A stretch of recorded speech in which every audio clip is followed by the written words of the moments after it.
No, probably. Yeah. Good evening. The Secretary General and the High Representative Vice President of the Commission will start by making short statements, and then they'll be happy to take your questions. Secretary General. Good evening. We have just finished a meeting with the NATO foreign ministers, where we were joined by High Representative Vice President Federica Mogherini, and also the foreign ministers of Sweden and Finland. And I would start by thanking Federica for being together with us, for joining us and to address an issue which is of great importance both for NATO and for the European Union.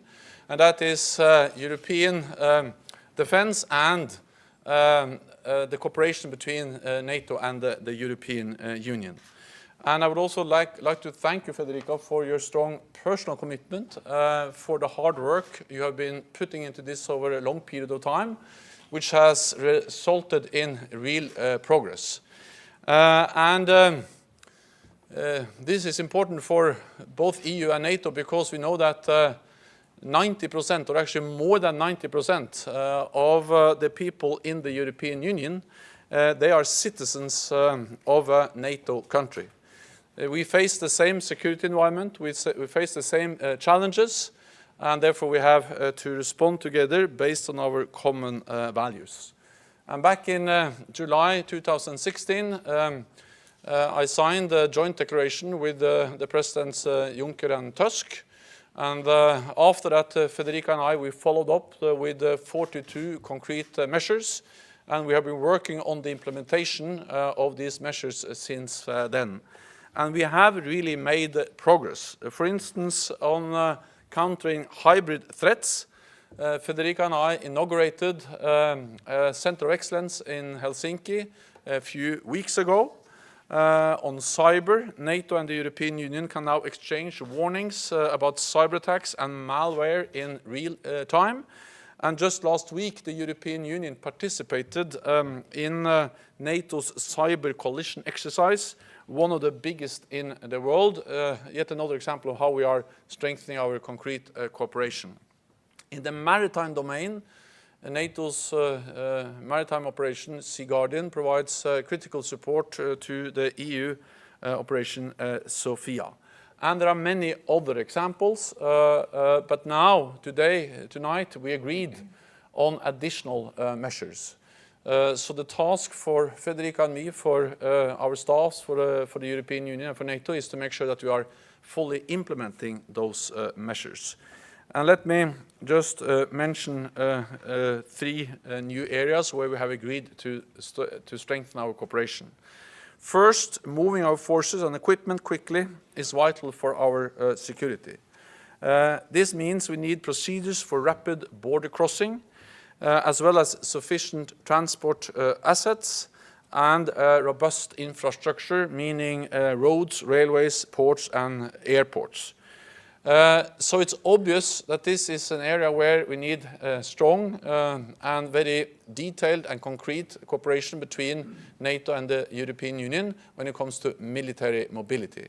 And our aim is to make military mobility a new flagship for the NATO-EU cooperation.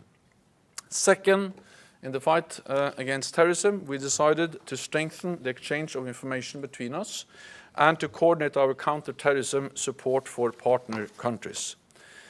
And third, we will do more together to promote women's role in peace and security in our own organizations and in our military operations. It is not just the right thing to do, but it's also the smart thing to do. So we are taking cooperation between NATO and the EU to a new level. This is more important than ever as the EU looks to strengthen European defense through a permanent structured cooperation and the European Defence Fund. These steps can lead to increased defense spending, more modern capabilities, and fairer transatlantic burden sharing. To ensure these efforts complement what NATO does, we must keep in mind some key principles.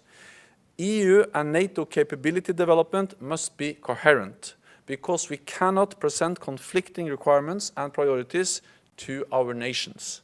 Forces and capabilities must be available for both EU and NATO, and non-EU allies need to be involved to the fullest possible extent, because they play an important role in European security.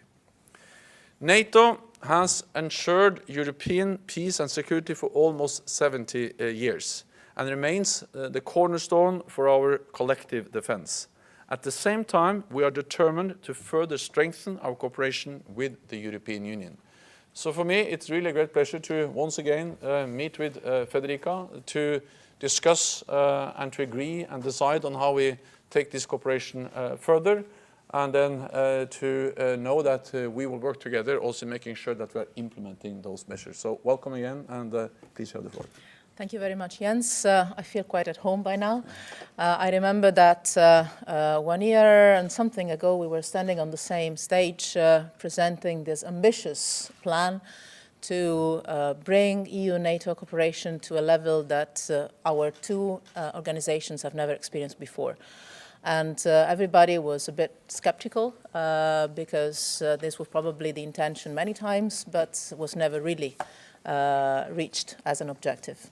And I am proud, I have to say, that thanks to the hard and dedicated work of our teams, your personal leadership and dedication to that, and the strong political will of our member states and allies, we managed to implement a large number of those 42 measures we decided to put in place last year. So today, together, we presented our second progress report on the 42 measures we decided last year to implement together. And you mentioned the key elements of them, not exclusive, but probably the most important and visible. The common work we have done to establish the Helsinki European Centre of Excellence for Countering Hybrid Threats that we inaugurated together. The coordination and cooperation at tactical, at operational level between Operation Sophia in the Mediterranean Sea and Operation Sea Guardian of NATO, and the first ever parallel and coordinated exercise we had between the European Union and NATO. And these are only three flagship examples of how we put things in place in this year of work, of hard work.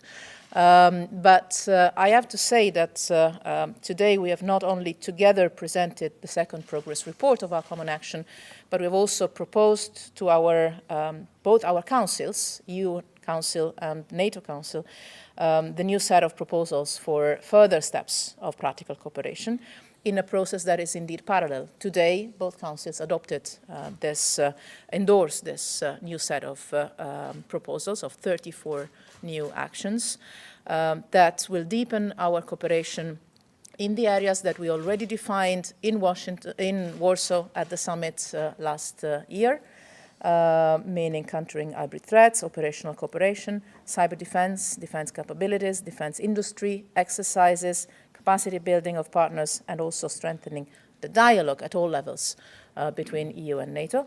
But we also decided to add to this already established priorities or fields of common action, the new fields of action, further priorities we have agreed upon and that you just mentioned that are key priorities for the European Union as well as for NATO.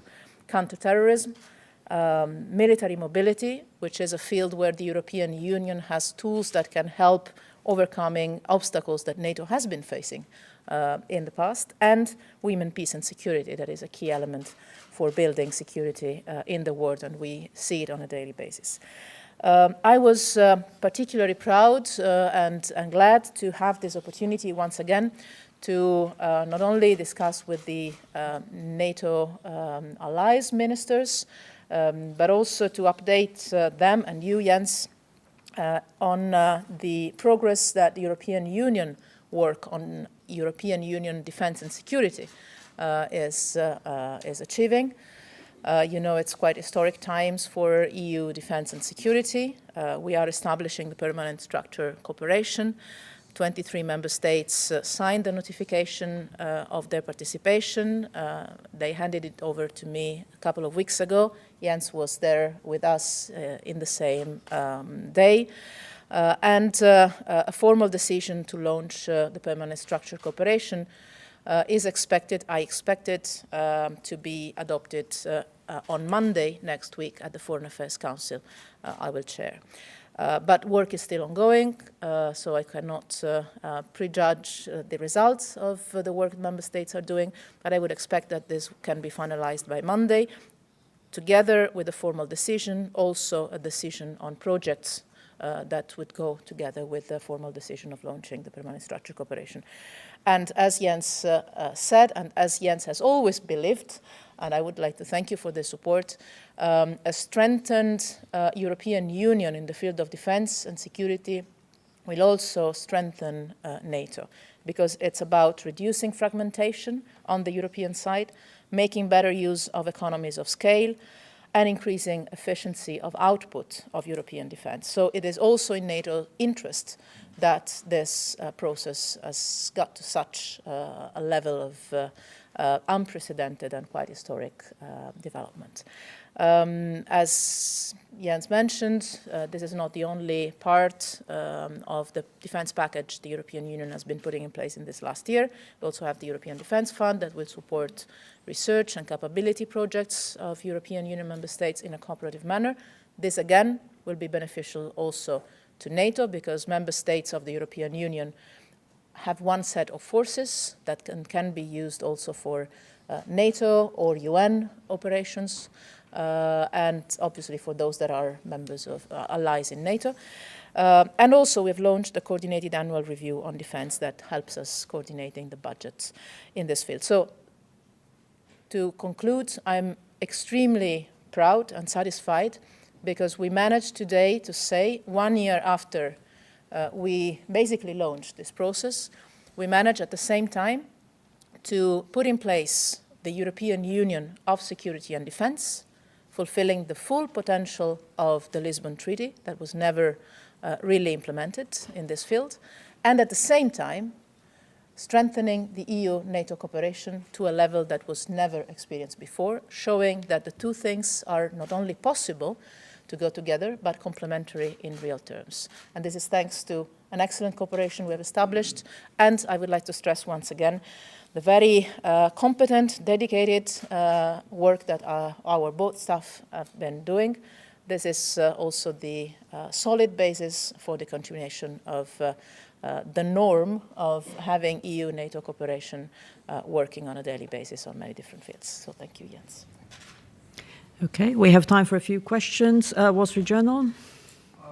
Mr. Stoltenberg, I wondered if you would talk a little bit more about the military mobility and what you want to see out of the EU. Is this about creating standards for roads and bridges so that they can take an American tank, say? How can the EU sort of speed up this sort of movement? And for the High Representative, did you hear what you wanted to hear today from Mr. Tillerson on the Iran nuclear deal? Do you take his comments about fully enforcing the deal as in some way a signal that the U.S. Will stand by it? So military mobility is about the need to be able to move forces quickly across Europe. So that's partly about addressing some of the legal hurdles, some of the bureaucratic hurdles we will face when we, for instance, cross borders, but also other regulations. And that's partly nations and partly EU as an institution that has to address those legal hurdles. Then military mobility is about infrastructure, meaning that we need the roads, the bridges, the tunnels, and the harbors and the airports, which are able then to receive and then frame or to facilitate the transportation of heavy equipment and supplies. During the Cold War, NATO developed many standards addressing these challenges. But we have to remember that very big parts of Europe were not members of NATO. They were members of the Warsaw Pact. So, of course, these standards never applied for that part of Europe. And second, NATO countries have not been so very focused on this since the end of the Cold War. So now we have to again look into how can we make sure that at least we have some transport corridors where we are able to transport heavy equipment, including equipment from outside Europe, from the United States, Canada, and other non-EU member states. So this is also about standards and making sure that we have the infrastructure in place that can receive and transport the equipment and the forces we need. And it's also about making sure that we have the transportation assets. During the Cold War, many of these assets were state-owned. Now, much of it has been privatized, for instance, railroad companies. So therefore, we need to engage with the private sector, make sure that we have these assets available if needed. Ships, trucks, and different other planes and other means of transportation. So there is a wide range of issues that has to be addressed. We have started to work, our staffs have started to address them, to identify the gaps, to compare information, and it will be a combination of nations, EU and NATO that has to develop and to solve the challenge we face when it comes to military mobility. Yeah. My answer is very short, yes. Okay. Then we'll see the follow-up. NPR Deutsche Welle, fourth row, lady in the fourth row.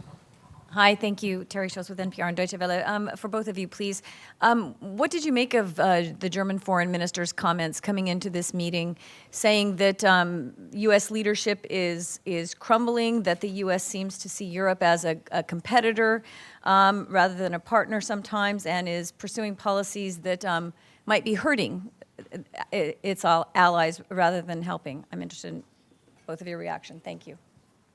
Well, Minister Sigmar Gabriel also stated very clearly that he doesn't see European defense as an alternative to NATO. He is strongly in favor of a strong transatlantic bond. And that's exactly the message from Federica and from me. This is not about creating something which is going to compete with NATO, but this is something that is going to be complementary and to strengthen NATO. Then I think we have to remember that NATO is an alliance of 29 different nations, democracies. And there are very often different views on different issues. And they are discussed among allies, among friends. And sometimes we see that there are disagreements also about issues related to foreign policy, environment, trade, and many other issues. But the strength of NATO is that we have been able again and again to prove that despite of these differences, we are always able to agree on the core task of NATO. And that is that we are there to protect each other, that our collective defense is the best way to ensure peace. And the Article 5, the collective defense clause, that an attack on one ally will trigger the response from the whole alliance. And I know that Sigmar Gabriel is very clear on this, as is all other allies. Let me also add that we see that the United States is actually increasing their presence in Europe. We have more troops, we have more equipment, we have more US exercises now. After years of decline after the Cold War, the US has started to increase their presence, and they're also increasing funding for the European Deterrence Initiative to close to $5 billion.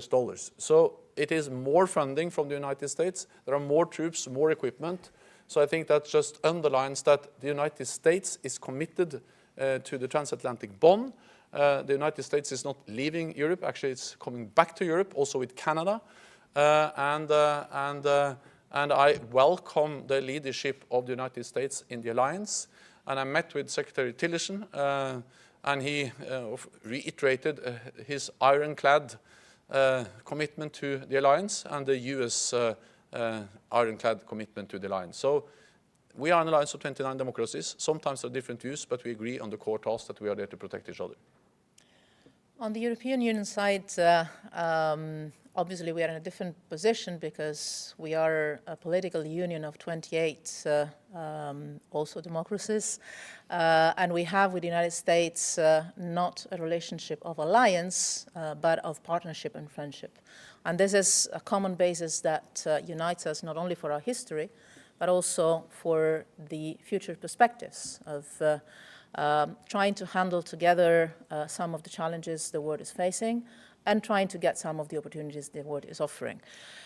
And this is still the solid basis of the transatlantic friendship and partnership between the European Union and the United States. I particularly appreciated the fact that today Secretary Tillerson, before coming here, spent 3 hours, 3 good hours, I would say, first in a bilateral meeting with me, and then with all the 28 foreign ministers of the member states of the European Union, paying an official visit to the European Union institutions, as President Trump and Vice President Pence already did earlier this year. And this is clearly a sign of recognition of our partnership, not only in the framework of NATO as a military alliance. This is not my business, is as European, obviously, I have a specific interest in that working well, but of the US-EU as such partnership. We had excellent meeting today. There are many issues on which we work together, and if we were not working together, the security situation in large parts of the world would be much worse than the one we're facing today. If you think of DPRK, if you think of Afghanistan, if you think of Syria, and I could continue, Libya, some crises in Africa, and again, I could continue a long list, counterterrorism, anti-Daesh, Ukraine, and again, the list is long. There are many files on which our cooperation is vital, and is achieving results. There are other areas on which the European Union and the United States have different positions on foreign policy. And we're very open and frank about that, very candid. And today also around the table on the other side of Brussels in the EU institutions, we had a very frank discussion about this, as friends do. Recognizing the different arguments, recognizing the different positions is what allows us to understand each other's position, respect them, but also trying to avoid mistakes or trying to find a way to cooperate even when positions are different. I don't think you want a list of issues on which our positions are different. You know them. One was the nuclear deal with Iran, where the European Union and its member states made very clear the fact that for us it's a strategic priority that matters to our security. A nuclear deal that is working and that has been certified 9 times by the EA as working needs to be preserved, especially as we're facing another nuclear proliferation crisis further east, but also for the overall credibility of international negotiations and agreements. And the message was heard, I think, loud and clear in Washington. And I think that today we are in a better place when it comes to the commitment to stay compliant with the agreement and work together to keep Iran compliant with the agreement, which is our major common work to be done. We have a difference of views when it comes to multilateralism and in particular the UN system. We are, as the European Union, the strongest supporters of the UN system and a rules-based global order that includes the investment in UN peacekeeping, something we share, by the way, with another transatlantic partner that is also very much a friend, Canada. But also, for us, this involves trade and upcoming WTO ministerial next week in Argentina will also be a test for the way in which we see international relations. This was evident on the climate change agreement, well, I was personally sad, and this was also shared today by other European Union member states ministers, that the United States decided to leave the global compacts of the United Nations on migration and refugees. We believe and we invest in multilateral mechanisms and systems, and we wish to do this more and more with the United States. This is the way we take to foreign policy and security policy as well. There's another issue we mentioned briefly today, even with the press, of difference of views, maybe. Let's see. We in Europe believe that the only perspective for peace and security for Israel and Palestine is the two-state solution, not out of idealism, but out of experience. We believe this is the only realistic option for both and for the region. And we are in good company in believing that, and namely the Arab Peace Initiative that we still believe is a useful framework for finding a solution to the crisis, to the conflict is still a very useful framework, as we believe that any move that could derail the possibility of relaunching talks, for instance, moves around Jerusalem, would be detrimental in immediate terms and in the perspective of reopening diplomatic process in the Middle East. So we have differences, but we have more things on which we work in a cooperative manner. And even on the points on which we have differences, we put as a priority the candid, open, frank conversation, not frank and constructive as journalists mean it, but as we mean it, we human beings mean it, meaning positive, and looking for common ground and common action to be taken, very respectful and always in a sense of friendship. Okay, Pobeda from Montenegro. 23 of 28 EU member states have recently signed an agreement about joint military investment. So did you discuss about that today, and does that represent an alternative to NATO in Europe? No, but I think Federica can say more about the EU. Yeah. I can say the same. No, you mean the military command? Yeah, no, not at all. That was one of the big taboos. It's simply the fact that the European Union has already ongoing military and civilian missions and operations. We have 16 of them. Only in Africa we have more than 10,000 men and women serving under EU flag. And it only makes sense from a military point of view, by the way also from a civilian point of view, to have one command structure. And here in NATO this is perfectly understood. It's a matter of making the most out of the already existing missions and operations we have. It's a matter of making them work better with a streamlined chain of command. And this is not at all, and will never be, a way of creating a shape kind of structure. It is clear, crystal clear, that we are not looking at duplications. We are not looking at ways to turn the European Union into a military alliance. But we are looking at make the most out of the instruments we have, including some of our defense instruments. But there's no competition, only complementarity, and no ambition to turn the European Union into a military alliance. We stay a political union with some defense instruments that we are trying to use at their best. I'm afraid that's all we have time for, because the ministers' dinner will start very soon, so thank you very much. Thank you. Thank you.